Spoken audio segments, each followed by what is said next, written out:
this is a casing clamp, and with this clamp you'll be able to hold a bullet. This particular bullet is a 50 caliber. You'll be able to hold it in that groove right at the base of the bullet, and by holding it securely you'll be able to drill and tap the bullet casing.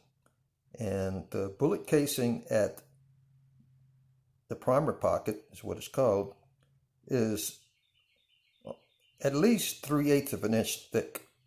So it's actually thicker than the nut that would come with a screw, machine screw for that diameter.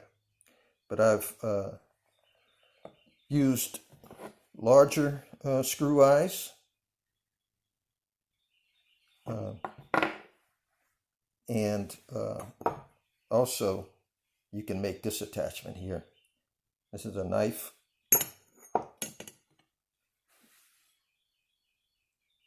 It's a bread knife that I made for my wife. We've sold a few of those.